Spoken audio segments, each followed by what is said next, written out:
सत्य समाचार, तटस्थ समाचार, समाज बदल्ने हाम्रो अभियान। नमस्कार, यो हो टाइम समाचार। म वीरेन्द्र मन। सुरु गरौँ मौसम सम्बन्धी प्रसङ्गबाट। पश्चिमी वायु र स्थानीय वायुको प्रभावका साथै बङ्गालको खाडी र अरब सागरबाट समेत आएको जल बाष्पयुक्त हावाको प्रभावले बिहिबार देशभर बदलीसँगै वर्षा भएको छ। मौसम पूर्वानुमान महाशाखाले निकालेको आगामी 3 दिनको मौसम पूर्वानुमान बुलेटिनमा पूर्वी भूभाग नजिक बनेको न्यून चापीय क्षेत्र तथा बङ्गालको खाडीबाट समेत जलबाष्पयुक्त वायु नेपालमा प्रवेश गरिसकेको उल्लेख गरिएको छ। हाल देशको सुदूरपश्चिमका भूभागमा सामान्य बदली र बाँकी भूभागमा मौसम सामान्यता सफा रहेको छ। बिहिबार दिउँसो देशको पश्चिमी भूभागमा सामान्य बदली र बाँकी भूभागमा आंशिक बदली रहेको थियो। देशको पश्चिम भूभागमा केही स्थानहरूमा र मध्य पूर्वी भूभागका 1-2 स्थानमा मेघगर्जन चट्याङ सहित वर्षा भएको बुलेटिनमा जनाइएको छ। शुक्रबार देशभर बिहान पख आंशिक बदली र दिउँसो पश्चात सामान्य बदली रहनेछ। देशको पहाडी भूभागका केही स्थानहरूमा साथै तराईका 1-2 स्थानमा मेघगर्जन चट्याङ सहित वर्षाको सम्भावना रहेको छ। शनिबार देशभर बिहान पख आंशिक बदली र दिउँसो पश्चात सामान्य बदली रहनेछ। देशको पश्चिम मध्य भूभागका केही स्थानहरूका साथै पूर्वी भूभागका 1-2 स्थानमा मेघगर्जन चट्याङ सहित वर्षाको सम्भावना रहेको छ। आज 2564औं बुद्ध जयन्ती विश्वभर मनाइएको छ। बुद्ध जन्मस्थल लुम्बिनी सहित विभिन्न स्थानमा गौतम बुद्ध प्रति श्रद्धा र भक्ति प्रकट गरी बुद्ध जयन्ती मनाइने गरिन्छ। कोभिड-19 को जोखिमका कारण यसपटक औपचारिक कार्यक्रम भने आयोजना गरिएको छैन। यस वर्ष बुद्ध जन्मस्थलमा मनाइने बुद्ध जयन्तीको सबै कार्यक्रम स्थगन गरिएको छ। औपचारिक कार्यक्रम स्थगन भए पनि सामाजिक दूरी कायम गरी मायादेवी मन्दिर परिसरमा 2564 दीप प्रज्वलन गरिएको कोषका कामु सचिव ज्ञानी राईले जानकारी दिनुभयो। बिहान बिहारका भिक्षु र गुरुआमाहरूले कोरोना भाइरसका कारण मृत्यु भएकाहरूको चिर शान्तिको कामना तथा संक्रमितको स्वास्थ्य लाभको कामना गर्दै प्रार्थना गर्नुभएको छ। नेपाल भगवान गौतम बुद्धको जन्मस्थल, बौद्ध धर्मको उद्गम भूमि तथा बुद्ध शान्तिको मुहान भन्ने नारासहित बुद्ध जयन्ती तथा तेस्रो अन्तर्राष्ट्रिय बौद्ध सम्मेलन मनाउने तयारी गरिए पनि कोरोना संक्रमणका कारण स्थगित गरिएको हो।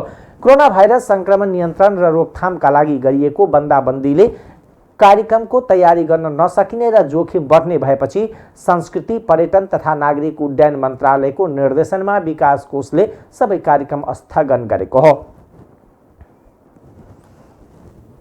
अघिल्लो वर्षका वैशाख जेठमा विवाहका कपडा सिलाउन व्यस्त भएका जनकपुरका टेलरिङ व्यवसायी यसपालि कामविहीन भएका छन्।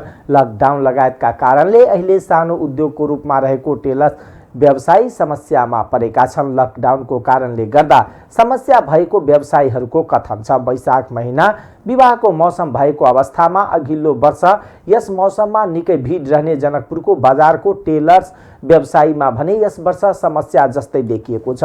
लुगा सियाउने कोही पनि नआएको कारणले आफूहरूलाई निकै समस्या भएको उनीहरूको कथन छ। विशेष गरेर लकडाउनको कारणले विवाह समेत ठप्प भएको कारण टेलर्स व्यवसायी समेत धाराशायी बनेको छ। जनकपुरको शिवचौकदेखि भानुचौकसम्म सयौंको संख्यामा टेलर्स पसलहरू रहेको छ।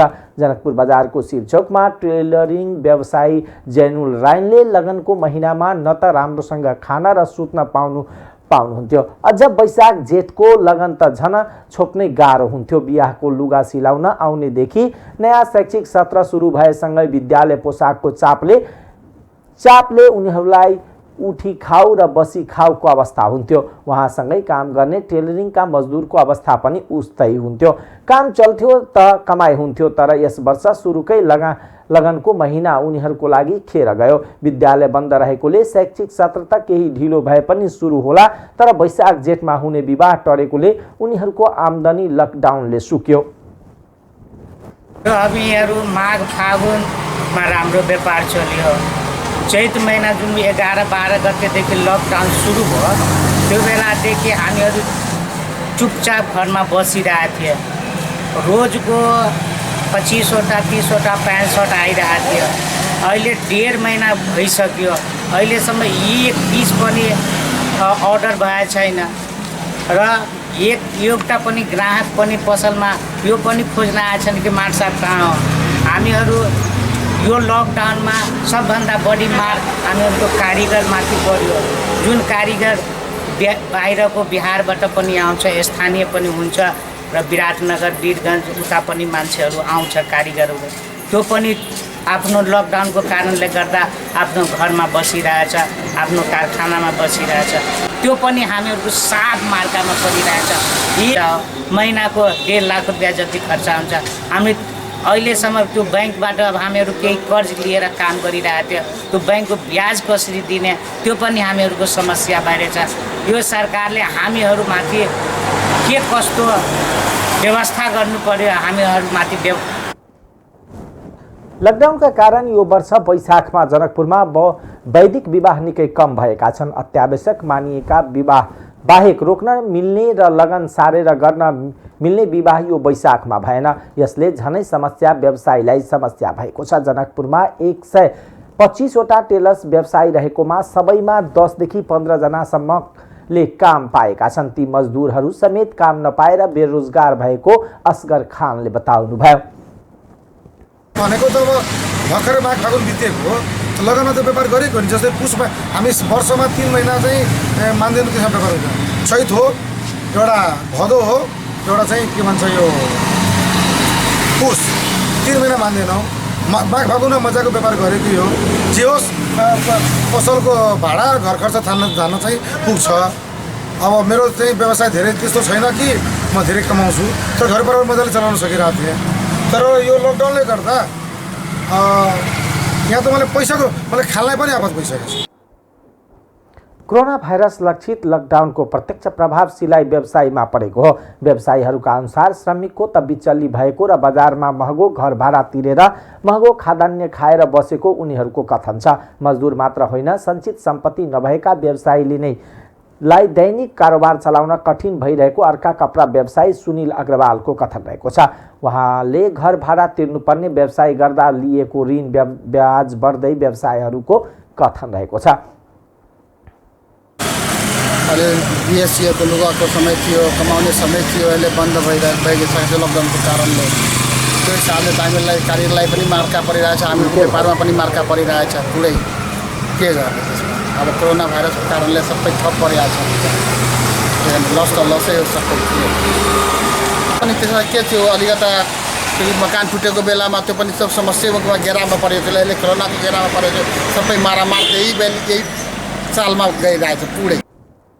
सिजनको काम धेरै चल्ने ट्रेनिङ व्यवसाय अरू महिनाभन्दा विद्यालय र विवाहका पोसाक बनाउने महिनामा धेरै आम्दानी गर्छन्। बजार बाहिरका पालिका मुकामका ट्रेनिङ समेत अहिले ठप्प छन्। उनीहरू के कति स्वरोजगार छन् भन्ने तथ्याङ्क छैन। सिजन गुमाएका व्यवसायीलाई सबै तहका सरकारले राहतको कार्यक्रम ल्याउनु पर्ने उनीहरूको माग छ।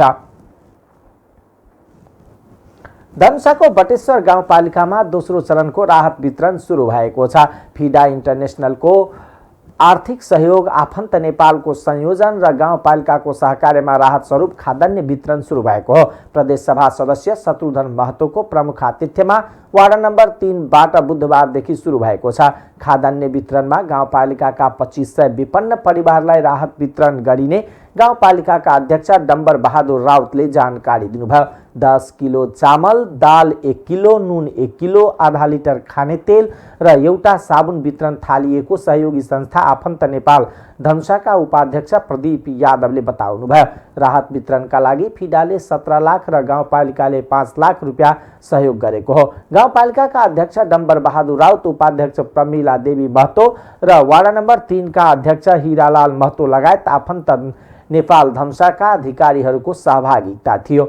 यसअघि पहिलो चरणमा प्रदेश 2 सरकारले दिएको 10 लाख रुपियाँबाट गाउँपालिकाले 1700 विपन्न घर परिवारलाई वितरण गरेको थियो।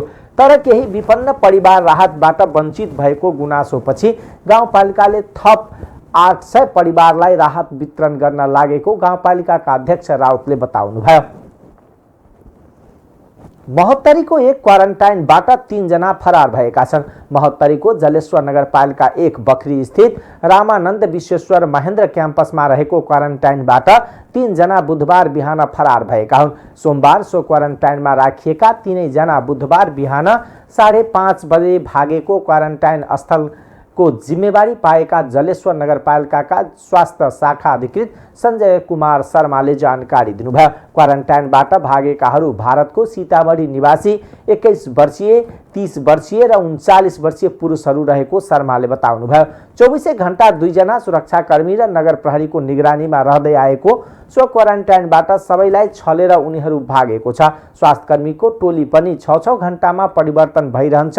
सुरक्षाकर्मी समेतले निगरानी गरिरहेको हुन्छ, तर यस्तो कडाइमा पनि उनीहरू भागेपछि प्रहरी प्रशासनको कार्यशैलीमाथि प्रश्न चिन्ह खडा भएको छ। त्यस क्वारेन्टाइनबाट 3 जना फरार भएपछि बाँकी 18 जनामाथि कडा निगरानी गरिएको छ। उनीहरू 3 जना लगायत मंगलबारसम्म 21 जना थिए। फरार भएकाहरूको खोजी कार्य जारी रहेको जिल्ला प्रहरी कार्यालय महोत्तरीका प्रहरी उपरीक्षक श्याम कृष्ण अधिकारीले जानकारी दिनुभयो। महोत्तरीको बर्दिवास 4 माय स्थानबाट 2 जना काठ तस्कर पक्राउ परेका छन्। पक्राउ पर्नेमा बर्दिवास नगरपालिका 3 का रमेश परियार र धनुषाको मिथिला नगरपालिका 10 का सोम बहादुर परियार रहेको डिभिजन वन कार्यालय महोत्तरीका प्रमुख हेमन्त शाहले जानकारी दिनुभयो। उनीहरूलाई सशस्त्र वन सुरक्षा माय स्थानको हिरासतमा राखिएको छ। कार्यालय परिसरबाट उनीहरूले सखुवाको 6 थान फेन्टा 4.48 क्युफिट काठ तस्करी गरेर लगेका थिए। हाम्रो नियन्त्रणमा रहेको रमेश परियार व्यवसायीको भेषमा मास्क बिक्री गर्दै हाम्रो कार्यालय परिसरमा आएका थिए। प्रमुख शाहले भन्नुभयो, हाम्रो कर्मचारीले मास्क किनेनन्। उनी कार्यालयमा राखेको सखुवाको काठमा नजर लगाएर फर्कियो। राति आएर उनीहरूले काठ तस्करी गरेर घर पुर्यायो। पत्ता लगाउँदै जाँदा दिउँसो मास्क बिक्री गर्न आएका रमेशले कार्यालयबाटै राति अँध्यारो भएको मौका छोपेर काठ तस्करी गरेर लगेको रहस्य खुलेको उहाँले बताउनुभयो।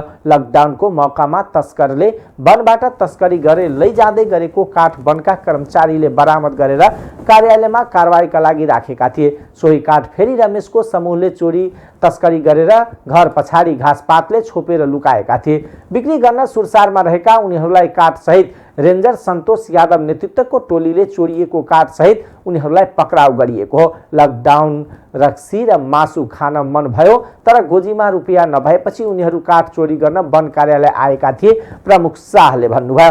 लकडाउनको अवधिमा डिभिजन वन कार्यालय महोत्तरीले 4 जना काठ तस्करलाई पक्राउ गरेको छ।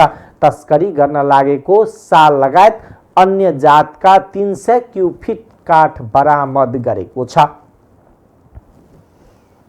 4 दिन नबित्दै सप्तरीमा फेरि 1 जना नेपाल प्रहरीको मृत्यु भएको छ। जिल्ला प्रहरी कार्यालय सप्तरीमा कार्यरत प्रहरी हवलदार राम बहादुर मगरको मृत्यु भएको सप्तरीका प्रहरी प्रवक्ता तिलक भारतीले जानकारी दिनुभयो। प्रवक्ता भारतीका अनुसार जिल्ला प्रहरी कार्यालय भित्रै ड्युटी सकाएर 12 बजे राति सुत्न गएका थिए। बिहान 8 बजेपछि उनको साथीहरूले उठाउँदा उनको मृत्यु भइसकेको थियो। 37 वर्षीय हवलदार मगरको 81 मृत्यु भएको उहाँले बताउनुभयो। घटनाको बारेमा अहिले केही भन्न नसकिने, पोस्टमार्टम रिपोर्ट आएपछि मात्रै थाहा हुने प्रवक्ता भारतीले बताउनुभयो। यसभन्दा 4 दिन अघि जिल्लाको बोदे बर्साइन नगरपालिका वार्ड नम्बर 9 देउरीमा सशस्त्र प्रहरीका असै कुलबहादुर कार्कीको सोमबार ड्युटीकै क्रममा मृत्यु भएको थियो। सप्तरीमा हात्तीको आक्रमणबाट 1 महिलाको ज्यान गएको छ। जिल्लाको शम्भुनाथ नगरपालिका वार्ड नम्बर 2 भलुवाही की 38 वर्षीय जानकी मगरको गैराती ज्यान गएको सप्तरी प्रहरीले जनाएको छ। कोशी टप्पु वन्यजन्तु आरक्षबाट निस्केको हात्तीहरूको समूहले रातिको समयमा बस्तीमा पसेपछि घरमा सुतेकी मगर हात्ती आएको थाहा पाएपछि भाग्ने क्रममा हात्तीले कुल्चेर मारेको स्थानीयको भनाइ छ।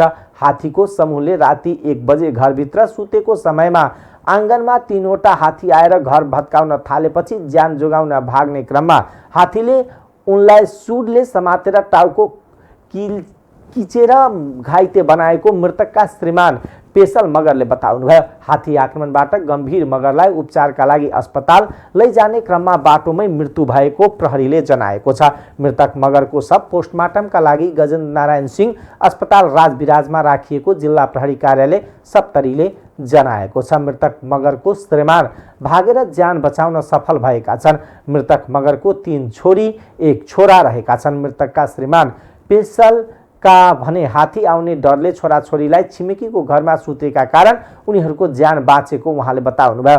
जानकीको मृत्युका कारण अहिले भलुवाही गाउँ नै शोकमा डुबेको छ। लकडाउनकै बेला रौतहट जिल्लाको चन्द्रपुर 7 नयाँ बस्तीमा बिहिबार दुई पक्षबीच झडप भएको छ। पुरानो विवाद मिलाउन छलफल चलिरहेको बेला झडप भएको हो। झडपमा 8 जना घाइते भएका छन्। उनीहरूको टाउकोमा चोट लागेको छ। इलाका प्रहरी चन्द्र निगाहपुरले घटनामा संलग्न रहेको आरोपमा 1 महिला सहित 2 जनालाई नियन्त्रणमा लिएको छ। पुरानो झगडाको विषयमा छलफल गर्ने क्रममा झडप भएको हो। स्थानीय बिगु सहनी र विजय महतो बीच सामान्य विवाद हुँदा झडपको अवस्था आएको हो। दुवै सहनी र महतो टोलका हुन्। विवाद साम्य पार्न छलफल चलिरहेको बेला भनाभन भएपछि लाठी र धारिलो हतियार निकालेर दुवै पक्ष एक आपसमा भिडेका थिए। झडपमा सहनी टोलका 3 र महतो टोलका 5 जना घाइते भएको प्रहरीले जनाएको छ। घाइतेको हात टाउकोमा चोट लागेको छ। उनीहरूको चन्द्रपुर अस्पतालमा उपचार भइरहेको छ। इलाका प्रहरी कार्यालयका अनुसार झडपमा अनुप सहनी, राधे सहनी, फुलकुमारी देवी, मुखा महतो, रामेश्वर राय यादव, राजेन्द्र महतो, अनिया देवी र अञ्जली महतो घाइते भएका छन्। झडप लगत्तै इलाका प्रहरी कार्यालय चन्द्र निगाहपुर सशस्त्र बेस सन्तपुरबाट सुरक्षाकर्मी पुगेर स्थिति सामान्य पारेको थियो। सामान्य विषयलाई लिएर दुवै पक्ष बीच झडप भएको इलाका प्रहरी कार्यालयका डीएसपी हेमबहादुर शाहीले बताउनुभयो। घटनामा संलग्न केहीलाई पक्राउ गरेका छौं उहाँले भन्नुभयो। घटनाको मुख्य जर भनिएको व्यक्ति फरार छन्। उनको खोजी भइरहेको छ। झडप भएको टोलमा सहनी र महतो बीच बेला बेलामा झगडा हुने गरेको स्थानीयले बताएका छन्। रौतहट जिल्लाको फतुवा विजयपुर 4 की 15 वर्षीय किशोरीलाई भिटामिनको इन्जेक्सन लगाउने भनेर बोलाइ बलात्कार गरेको रहस्य खुलेको छ। विजयपुरकै 52 वर्षीय टेक बहादुर चौधरीले गाउँकै किशोरीलाई बलात्कार गरेको आरोपमा प्रहरीले पक्राउ गरेको छ। घटना गत माघ पहिलो साताको भए पनि पीडित गर्भवती भएको पछि बल्ल सार्वजनिक भएको। गरिब परिवारकी किशोरीको डरका कारण घटना लुकाएको बताइएको छ। उनलाई बुधबार जिल्ला अदालतबाट 7 दिन म्याद थपेर इलाका प्रहरी विजयपुरले घटनाबारे अनुसन्धान थालेको छ। चौधरीले आफूलाई डाक्टर भन्ने गरेको स्थानीयको भनाइ छ। उनी डाक्टर भन्ने होइनन्। गएको माघको पहिलो साता बजारमा बिस्कुट किन्न गएकी किशोरीलाई चौधरीले बाटोमा भेटेर भिटामिनको सुई लगाउन भनेर क्लिनिक लगेका थिए। तिमीलाई आमाले भिटामिनको सुई लगाइदिनुस् भनेर भन्नुभएको छ। चौधरीले किशोरीलाई यसरी फकाएर लगेका रहेछन्। किशोरीको बयानको आधारमा घटनाबारे सुनाउँदै प्रहरी निरीक्षक चन्द्र किशोर शाहले चौधरीले पटक पटक भिटामिन सुई लगाउने बहानामा जबरजस्ती गरेको खुलेको छ। बाराको कबही गोठ स्थित नेपाल भारत सिमानामा सशस्त्र प्रहरीले हवाई फायर गरेको छ। भारतबाट दुईवटा गाडी सहित नेपाल प्रवेश गर्न खोज्ने गरेपछि सशस्त्र प्रहरीले हवाई फायर गरेको भिडलाई तितर-बितर पारेको छ। गाडी प्रवेश गर्न नपाएपछि करिब 150 को संख्यामा भारतीय नागरिक सशस्त्र प्रहरीको चेक प्वाइन्टमा ढुङ्गामुढा गर्न आएका थिए। त्यही क्रममा सशस्त्रले हवाई फायर गरेको भिडलाई भारततर्फ फर्काएको हो। सशस्त्र प्रहरी बल 2 नम्बर छिन्मस्ता बाहिनी बल मुख्यालयका डीआईजी राजु अर्यालले स्थिति सामान्य भइसकेको बताउनुभयो। अर्यालले जबरदस्ती नेपाल प्रवेश गर्न खोज्ने भारतीयलाई उतै फर्काइसकेका छौं भन्नुभयो। जबरदस्ती प्रवेश गर्न खोजेपछि स्थिति नियन्त्रणमा लिनलाई हवाई फायर गरिएको जानकारी दिनुभयो। अनाधिकृत घुसपैठ रोक्नलाई दुवै देशका सुरक्षा अधिकारीले सावधानी अपनाएर काम गरेको अर्यालले बताउनुभयो। लकडाउन यता मात्र भारतीय नागरिकले नेपाल प्रवेश गर्न खोज्दा 11 चेक प्वाइन्टमा आक्रमण गरेका छन्। चैत 18 यता सीमा नाकाबाट आवत जावत गर्न माग गर्दै सप्तरी, सिराहा, झापा, मोरङ, सर्लाही, नवलपरासी, कपिल वस्तु लगायतका जिल्लामा सीमामा खटिएका प्रहरी र सशस्त्र प्रहरीमाथि संघातिक आक्रमण र दुर्व्यवहार गरिएको छ। आउजाउमा रोक लगाउँदा भारतीय भूमिबाट आएका भिडले प्रहरीका हतियार नै खोज्नसम्मको गतिविधि गरेका छन्। कतिपय चेक पोइन्टमा सीमा पारबाट रातको समयमा सुरक्षाकर्मीलाई लक्षित गरी ढुङ्गा प्रहार हुने गरेको सुरक्षा अधिकारीहरू बताउँछन्। आक्रमणका घटना नरोकिए 10 गजाबाट 3 किलोमिटर क्षेत्रमा निषेधाज्ञा र कर्फ्यू लगाई सीमा क्षेत्रलाई रेड जोन घोषणा गर्नुपर्ने सुझाव समेत आएको गृह मन्त्रालयका उच्च स्रोतको भनाइ छ। मंगलबार मात्रै सरकारले सीमाबाट 5 किलोमिटर भित्र सेनाको गस्ती परिचालन गर्ने निर्णय गरिसकेको छ। सरकारले हटस्पटको रूपमा रहेको जिल्लामा कोरोना परीक्षणलाई थप तीव्रता दिएको जनाएको छ। उदयपुर, नेपालगञ्ज र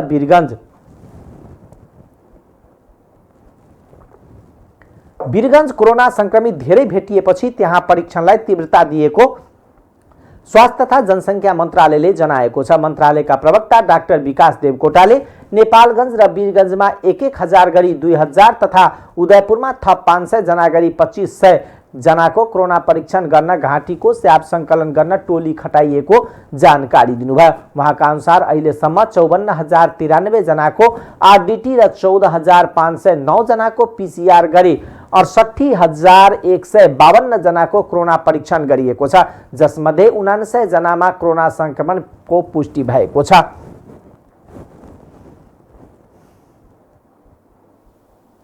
सरकारले लकडाउनको समय जेठ 5 गतेसम्म थपे पनि लकडाउन खुक्लो बनाउने भएको छ। मन्त्री परिषदको बुधबारको बैठकले लगभग सबै प्रकारको उद्योग खोल्ने, विकास निर्माणको आयोजनाको काम थाल्ने, निर्माण सामग्रीको ढुवानी गर्न दिने लगायतका निर्णय भएको छ। यस्तो पुस्तक पोसारका लागि पनि छुट दिने भएको छ।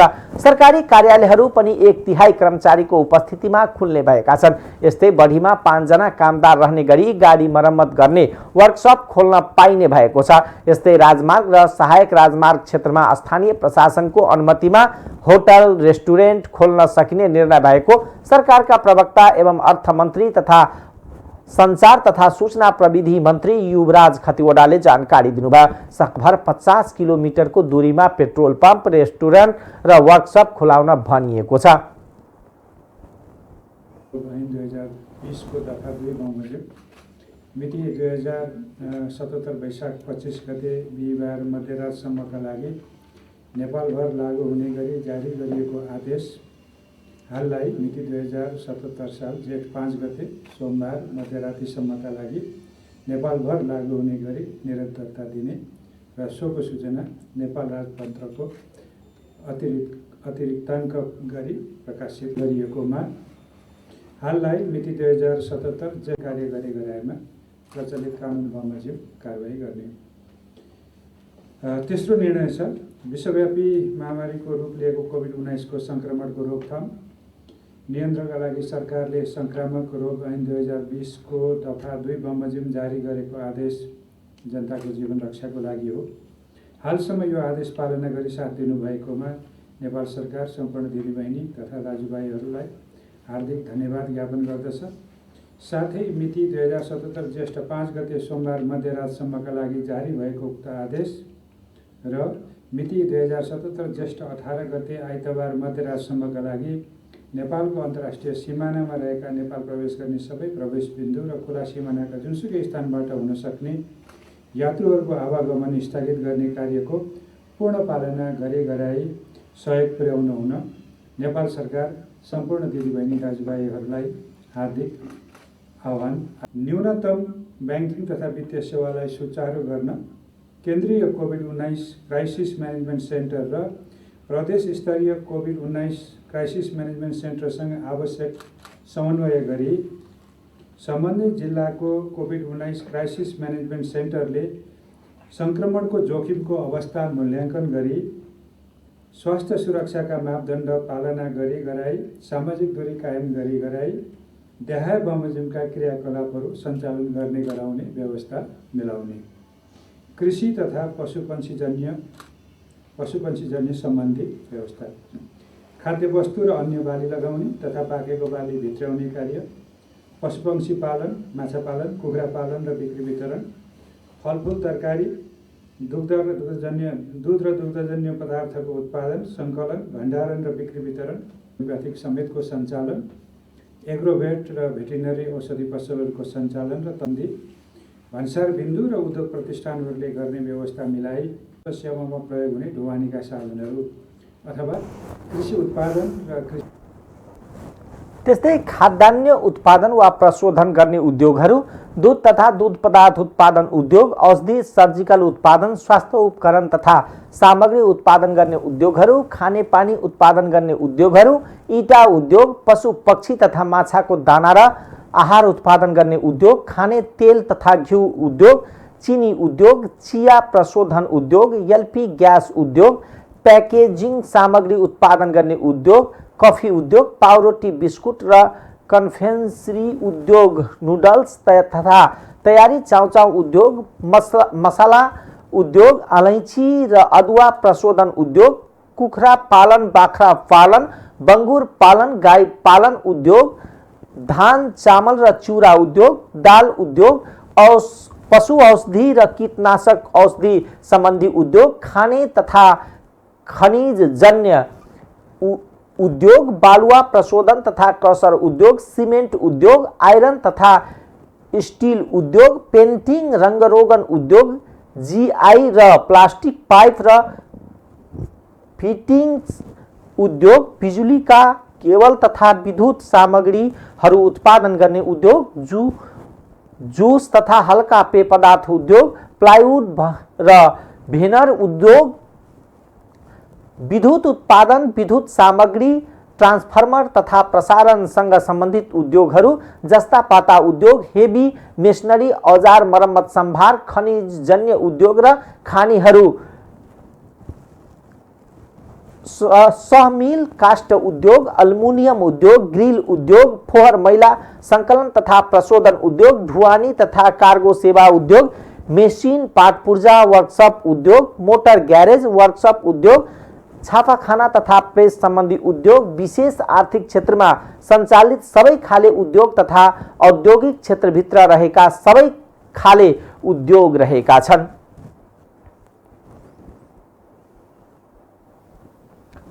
नेपालमा बिहिबार थप मानिसमा कोरोना भाइरसको संक्रमण नदेखिएको स्वास्थ्य तथा जनसङ्ख्या मन्त्रालयले जनाएको छ।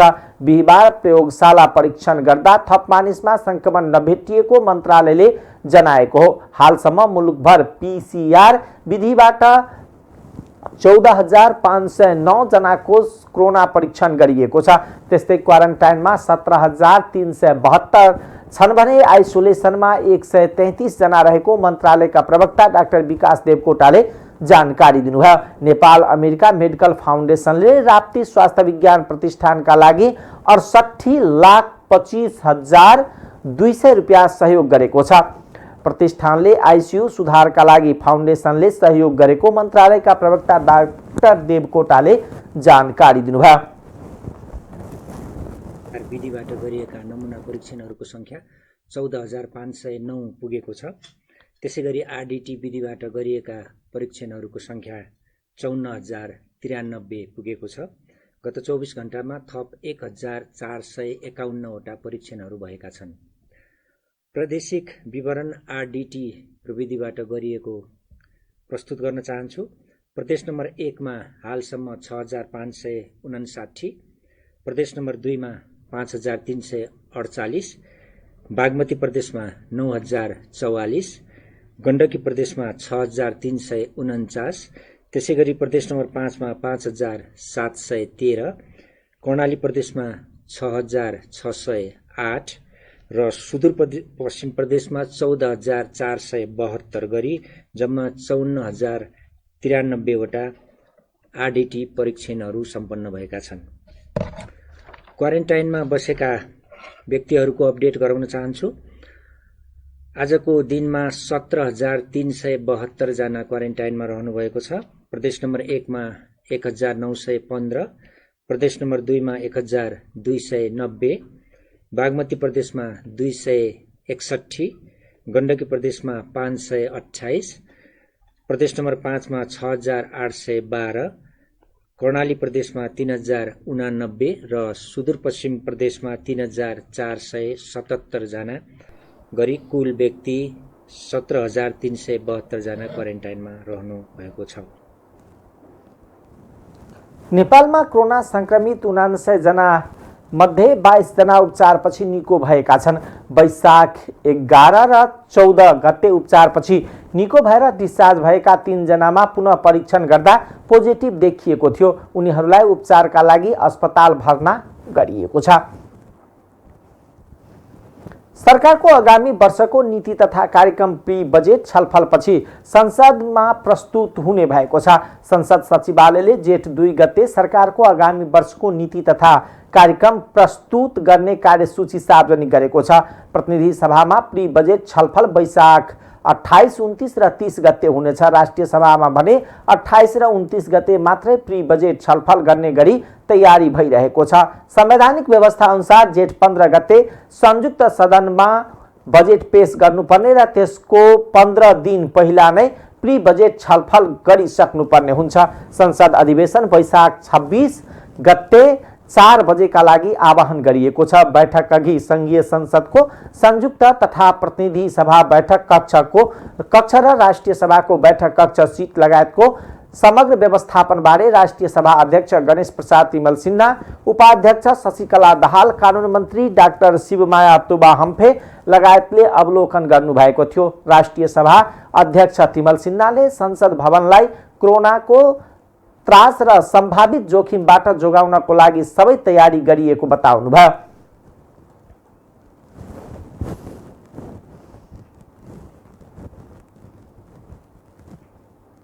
त्यहाँ जाँदा साथ हाउस पनि रहेन, अनि फेरि 500-700 जनालाई क्वारेन्टाइनमा कहाँ राख्ने, अनि सांसदहरू सबै क्वारेन्टाइनमा गएर यसको भयावह अन्तर्राष्ट्रिय रूपमा के जाला, यो यी सबै कुराले कतै तपाईँहरूमै पनि फेर लाग्न सक्छ। उहाँ पुगेको छैन कि उच्च पदस्थ भनेको त्यत्तिकै पनि गर्ने भन्ने पनि आउनसक्छ।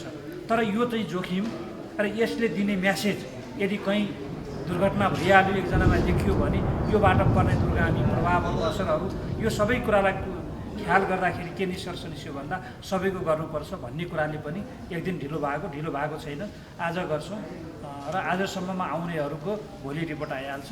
भोलि 4 बजेको बैठक हो, त्यो बेलासम्म यदि कसै केही देखियो भने हामी रोक्छौँ, बाँकीहरू आउनुहुन्छ।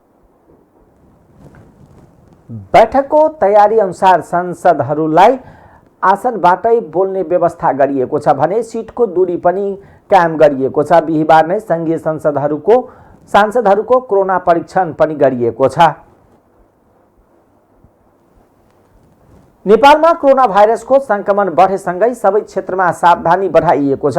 बिहिबारदेखि संघीय सांसदहरूको पनि कोरोना भाइरस परीक्षण गर्न थालिएको छ।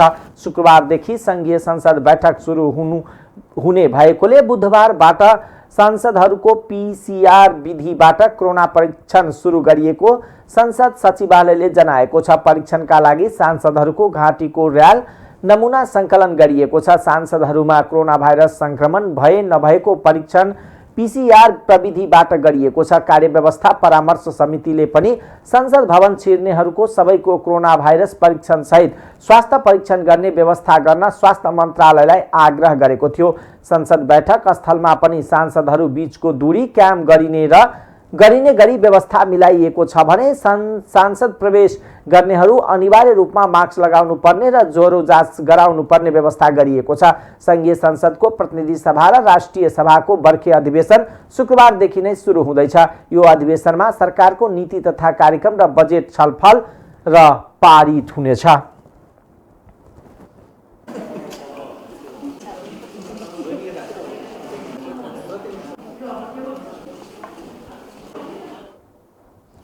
प्रधानमन्त्री केपी शर्मा ओलीले नेपालमा कोरोना संक्रमण भयावह हुन सक्ने लक्षण देखिएको भन्दै सजग रहन चेतावनी दिनुभएको छ। बिहिबार बुद्ध जयन्तीको अवसरमा दिएको भिडियो सन्देशमा प्रधानमन्त्री ओलीले महामारीले भयावह रूप लिन सक्ने चेतावनी दिँदै सबैलाई सजग हुन आह्वान गर्नुभएको छ। सरकारले चालेको कदमहरूलाई प्रभावकारीको संज्ञा दिँदै उहाँले सरकारका कदमकै कारण स्थिति भयावह नबनेको दाबी पनि गर्नुभयो। आफ्नो सतर्कता, आफ्नो तयारी र रोकथाममा हामी सबैको समझदारीपूर्ण एकबद्धता भएन भने यस महामारीको भयावह रूप लिन सक्ने बताउनुभयो। कोरोना संक्रमितहरूको स्वास्थ्य लाभको कामना गर्दै प्रधानमन्त्री ओलीले कोरोना भाइरसले दुनियाँलाई एउटा नयाँ भयावह त्रासदीको स्थितिमा लगेको उल्लेख गर्नुभयो। शान्तिको कामना गर्न र कोरोना संक्रमितको उपचारमा संलग्न स्वास्थ्यकर्मी स्वयंसेवी सहयोगीहरूप्रति यज्ञबद्धता जनाउन आआफ्नो संस्था, घर र निवासहरूमा बिहिबार साँझ 7 बजे दीप प्रज्वलन गर्न पनि प्रधानमन्त्री ओलीले अनुरोध गर्नुभएको थियो।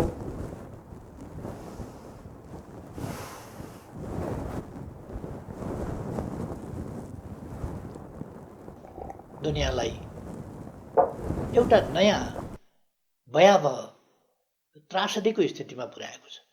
संक्रमितहरूको संख्या बढ्दो छ र त्यसबाट ज्यान गुमाउनेहरूको संख्या पनि बढ्दो छ। यस दुःखद घडीमा म कोरोना भाइरसबाट आफ्नो अमूल्य जीवन गुमाउने सबैप्रति श्रद्धासुमन अर्पण गर्न चाहन्छु र संक्रमितहरू सबैमा शीघ्र स्वास्थ्य लाभको कामना गर्न चाहन्छु। सरकारले सुरुदेखि नै चालेका प्रभावकारी कदमहरूका कारण अहिलेसम्म नेपालमा स्थिति भयावह भइसकेको त छैन, तर भयावह हुन सक्ने लक्षणहरू छन्। यदि हामी आफ्नो सतर्कता, आफ्नो तयारी र रोकथाममा हामी सबैको समझदारीपूर्ण ऐक्यबद्धता भएन भने यस महामारीले भयावह रूप लिन सक्दछ। त्यसकारण हामी सजग हुन जरुरी छ।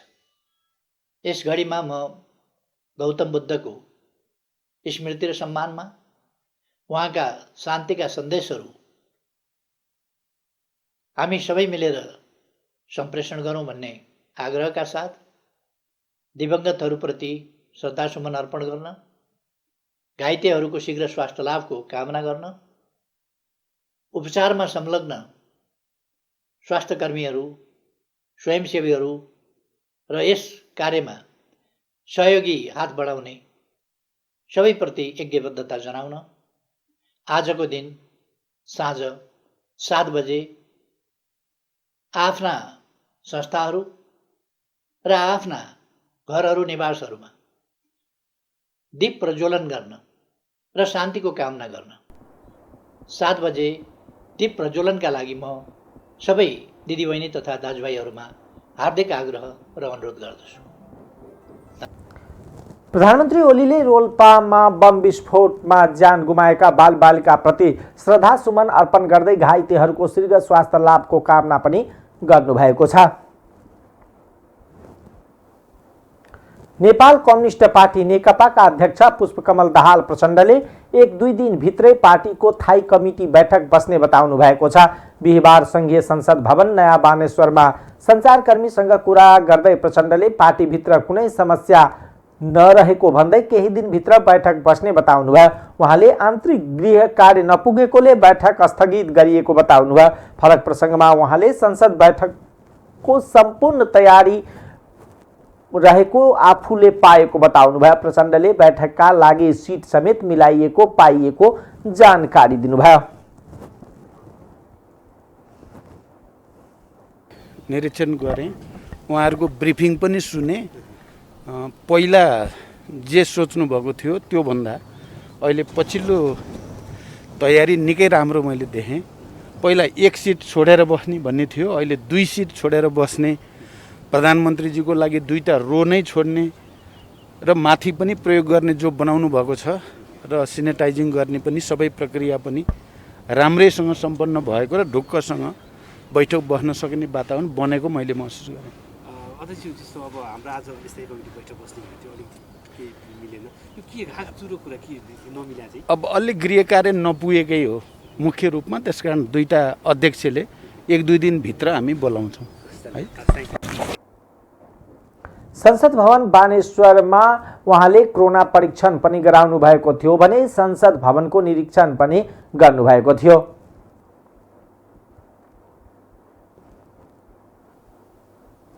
उपप्रधान तथा रक्षा मन्त्री एवं नेकपा सचिवालय सदस्य ईश्वर पोखरेलले पार्टी अध्यक्ष पुष्पकमल दाहाल र महासचिव विष्णु पौडेलले प्रतिवेदन तयार नगरेका कारण थाई कमिटी बैठक बस्न नसकेको आरोप लगाएका छन्। संसद भवन नयाँ बानेश्वरमा बिहिबार सञ्चारकर्मीसँग कुरा गर्दै उहाँले प्रतिवेदन तयार गर्ने भनिए तापनि तयार नभएका कारण बैठक बस्न नसकेको बताउनुभयो।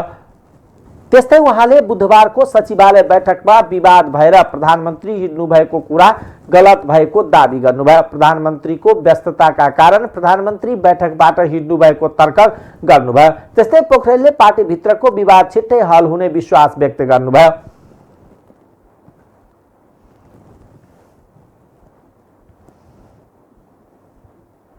तयारी गरेर गर्ने भनेर स्थगन भएको हो। त्यही तयारी गर्ने भनेको प्रतिवेदन तयारी गर्नुपर्ने थियो। पार्टी अध्यक्ष पुष्पकमल दाहाल र महासचिव विष्णुप्रसाद पौडेलले एजेन्डा र प्रस्ताव तयार गर्ने भन्ने थियो। त्यो विभिन्न कारणले भ्याउनु भएन उहाँहरूले। त्यसकारण सचिवालय बैठकबाट हिजो प्रधानमन्त्री बिचमै उठ्नुभयो भन्ने कुरा छ नि, त्यो गलत कुरा हो। बिचमा उठ्नु भएको होइन, प्रायः त्यो काम परेपछि बोलिसकेर हिँड्ने गर्नुहुन्छ। त्यही हो नेकपाको आन्तरिक विवाद कहिले एकदम हल हुन्छ। उहाँ आन्तरिक विवाद कहिले हल हुन्छ। यसअघि बुधबार बसेको नेकपा सचिवालय बैठकमा प्रतिवेदनका बारेमा विवाद भएपछि प्रधानमन्त्री ओली बैठक छाडेर हिँड्नु भएको थियो। विवादका कारण बिहिबार बस्ने भनिएको थाई कमिटी पनि अनिश्चित बनेको छ। श्रम रोजगार तथा सामाजिक सुरक्षा मन्त्रालयले वैदेशिक रोजगारीमा गएका 4 लाख भन्दा बढी नेपाली श्रमिक घर फर्किन चाहेको बताएको छ। बुधबार प्रतिनिधि सभाको श्रम तथा उद्योग र उपभोक्ता तथा आपूर्ति समितिको बैठकमा श्रम मन्त्री रामेश्वर राय यादवले उक्त कुरा जानकारी गराउनु भएको हो। मन्त्रालयका अनुसार विदेशमा 4,07,000 नागरिक तत्काल स्वदेश फर्किन चाहेका छन्। तीमध्ये 1,27,000लाई तत्कालै उद्धार गर्नुपर्ने अवस्था छ। उनीहरूमध्ये कसैको भिसाको अवधि सकिएको छ भने कोहीले आम माफी पाएका छन्। वैदेशिक रोजगारीका लागि विभिन्न 7 देश पुगेका नेपालीको संख्या 13,48,872 रहेको छ। ती मध्ये 2,80,000ले कोरोनाका कारण तात्काल रोजगारी गुमाएका छन्, जसमा स्वदेश फिर्ता व्यवस्थापन समिति बनाउने र त्यसबाट उद्धारका लागि काम गर्ने तयारी गरेको छ। श्रम, परराष्ट्र, गृह, पर्यटन, स्वास्थ्य, संघीय मामिला तथा अन्य विभागको सहभागितामा यस्तो समिति बन्नेछ। मन्त्रालयले भने भारतमा रोजगारीमा गएका नेपालीको तथ्याङ्क भने समेटिएको भने छैन।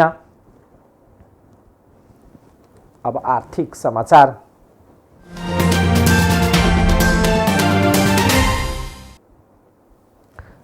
जडीबुटी संकलन, प्रशोधन र निकासीको केन्द्र बाँकेको जडीबुटी खेती लामो समयको बन्दाबन्दीले प्रभावित भएको छ।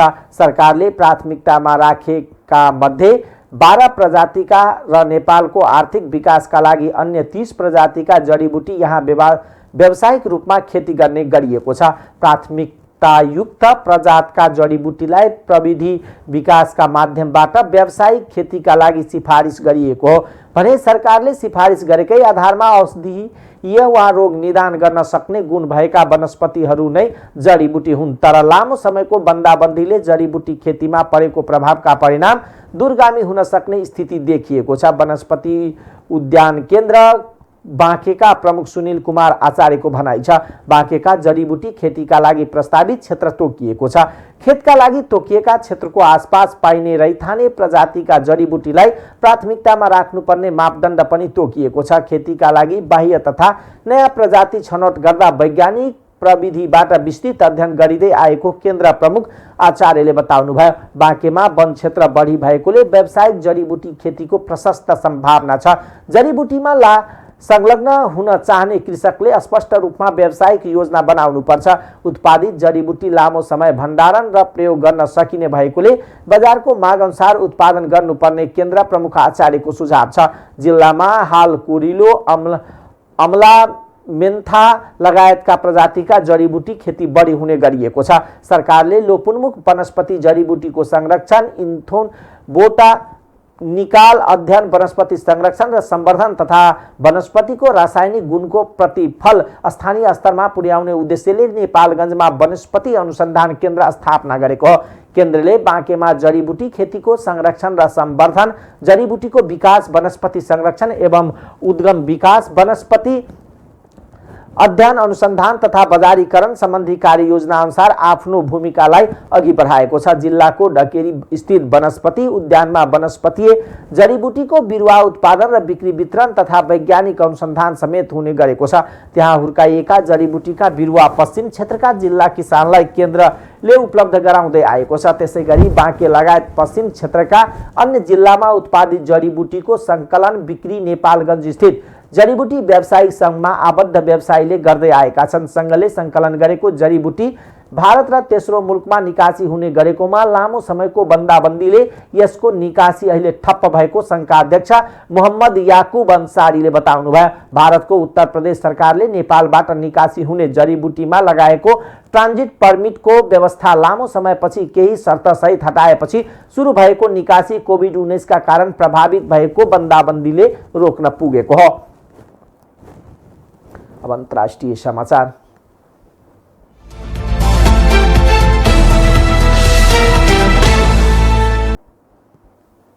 भारतको आन्ध्र प्रदेशको विशाखापट्टनममा बिहिबार सबेरै एक रासायनिक प्लान्टबाट ग्यास चुहिँदा 9 जनाको मृत्यु भएको छ। बिहान 2:30 बजेदेखि 3:30 बजेका बीच चुहिएको ग्यासबाट 2 बालबालिका सहित 8 जनाको ज्यान गुमाएका हुन्। यो ग्यास एलजी पोलिमिक्स इन्डस्ट्रिज को प्लान्टबाट चुहिएको ग्यास 4 किलोमिटर भित्रका 5वटा साना गाउँसम्म फैलिएको थियो। घटना लगत्तै यहाँ सुरक्षाकर्मी सहित टोली उद्धार परिचालित भएको छ। यो घटना विशाखापट्टनमबाट करिब 30 किलोमिटर पर बेङ्गेटपुरम गाउँमा भएको हो। यो ग्यासका कारण 1000 भन्दा धेरै मानिस बिरामी भएका छन्। अहिले 80 भन्दा धेरै मानिस गम्भीर हालतमा अस्पतालमा भर्ना गरिएको छ। 3 जना भेन्टिलेटरमा छन्। 15 बालबालिकाको अवस्था चिन्ताजनक छ। घटनापछि भारतीय प्रधानमन्त्री नरेन्द्र मोदीले आन्ध्र प्रदेशका मुख्यमन्त्री वाइएस जगनमोहन रेड्डीसँग फोनमा कुराकानी गरेका छन्। आन्ध्र प्रदेशको डिजिपी दामोदर गौतम सवाङका अनुसार ज्यान गुमाएकाहरू घटनापछि भागिरहेका थिए। यिनीहरूमा एक व्यक्ति कम्पनीको दोस्रो तल्लाबाट खसेका थिए, अर्का व्यक्ति कुवामा खसेका थिए। ग्यास फैलिएपछि आसपासका घरमा पनि बेहोस मानिस भेटिएका थिए। केही मानिसको शरीरमा रातो दाग लागेको देखिएको छ। चुहिएको ग्यासलाई पीबीसी अर्थात् स्टर्निङ भनिएको छ। यो न्युरोटक्सिन हो। विश्वमा कोरोना भाइरस अर्थात् कोभिड-19बाट मृत्यु हुनेको संख्या 2,65,000 नाघेको छ। विभिन्न तथ्याङ्क निकाल्ने संस्था वर्ल्डोमिटर्स.info का अनुसार बिहिबार बिहानसम्म कोरोनाका कारण मृत्यु हुनेको संख्या 2,65,042 पुगेको छ।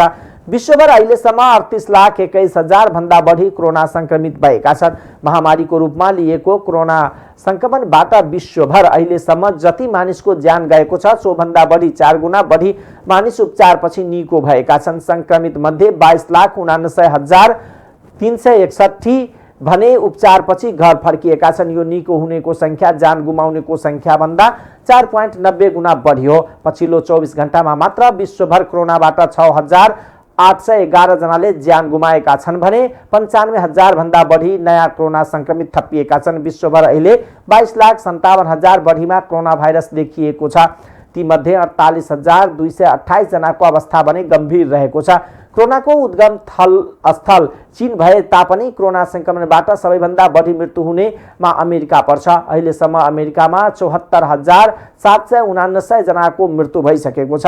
संक्रमितको संख्या भने 12,63,000 पुगेको छ। संक्रमित मध्ये 2,12,981 पूर्ण रूपमा निको भइसकेका छन्। अहिले त्यहाँ 9,75,000 बढीमा कोरोना सक्रिय रहेको छ। संक्रमित मध्ये झन्डै 16,000 को अवस्था गम्भीर रहेको छ। अमेरिकापछि कोरोनाका कारण सबैभन्दा बढी मृत्यु हुनेमा इटली पर्छ। अहिलेसम्म इटलीमा कोरोनाका कारण ज्यान गुमाउनेको संख्या 29,684 पुगेको छ। अहिलेसम्म त्यहाँ 2,14,457 कोरोनाबाट संक्रमित भएका छन्। कोरोनाले भयावह पारेको अर्को देश हो स्पेन। स्पेनमा इटलीमा भन्दा पनि बढी संक्रमित छन्। अहिलेसम्म स्पेनमा कोरोना संक्रमितको संख्या 2,53,682 पुगेको छ। स्पेनमा कोरोनाका कारण 25,857 जनाले ज्यान गुमाएका छन्। कोरोनाले भयावह बनाएको अर्को देश हो फ्रान्स। फ्रान्समा अहिलेसम्म कोरोना संक्रमितको 1,74,000 नागेको छ भने मृत्यु हुनेको संख्या 25,809 पुगेको छ। अहिलेसम्म रुसमा 1,65,000 बढी मानिस कोरोनाबाट संक्रमित भएका छन्। कोरोनाका कारण मृत्यु हुनेको संख्या 1,537 पुगेको छ। कोरोना भाइरस महामारीबाट अति प्रभावित युरोपेली देश स्पेन र इटलीमा पछिल्लो समय कोरोनाकै कारण ज्यान गुमाउनेको संख्या निरन्तर घट्दै गएको छ। अब खेलकुद समाचार।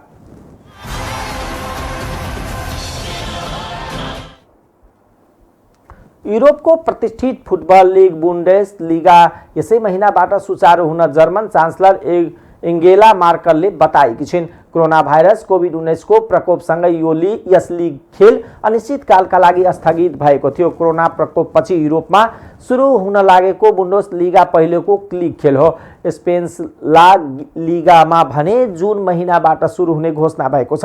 यद्यपि बुन्डेसलिगाका सबै खेलमा दर्शक भने उपस्थित हुन पाउने छैनन्। अब बुन्डेसलिगामा सबै क्लबले सामान 9 खेल मात्र खेल्न बाँकी छ।